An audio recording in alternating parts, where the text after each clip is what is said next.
This is a quick overview on how to replace the sway bar link on a Tesla Model 3. This is a 2018 model year. For more help, just make sure to follow our step-by-step guide with pictures. But this procedure is very simple. Once you remove the wheel, you have this upper nut here that you need to remove.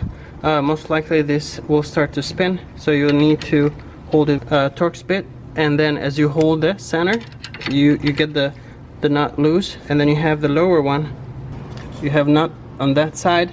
Now it might be a little bit tight to get this loose, so what you can do, there's a couple of things. You can put a jack underneath this control arm right down here, and then lift this up so that this becomes easy to remove. Or you can remove insert an arm right there, or long screwdriver, and pull down on the sway bar itself. That will allow you to remove the sway bar link. Now the sway bar link, typically you're not changing too much the suspension, so you'll be fine, but it is recommended to get a new alignment once you replace that. But procedure is pretty simple, and it's very easy to do yourself. Thank you for watching.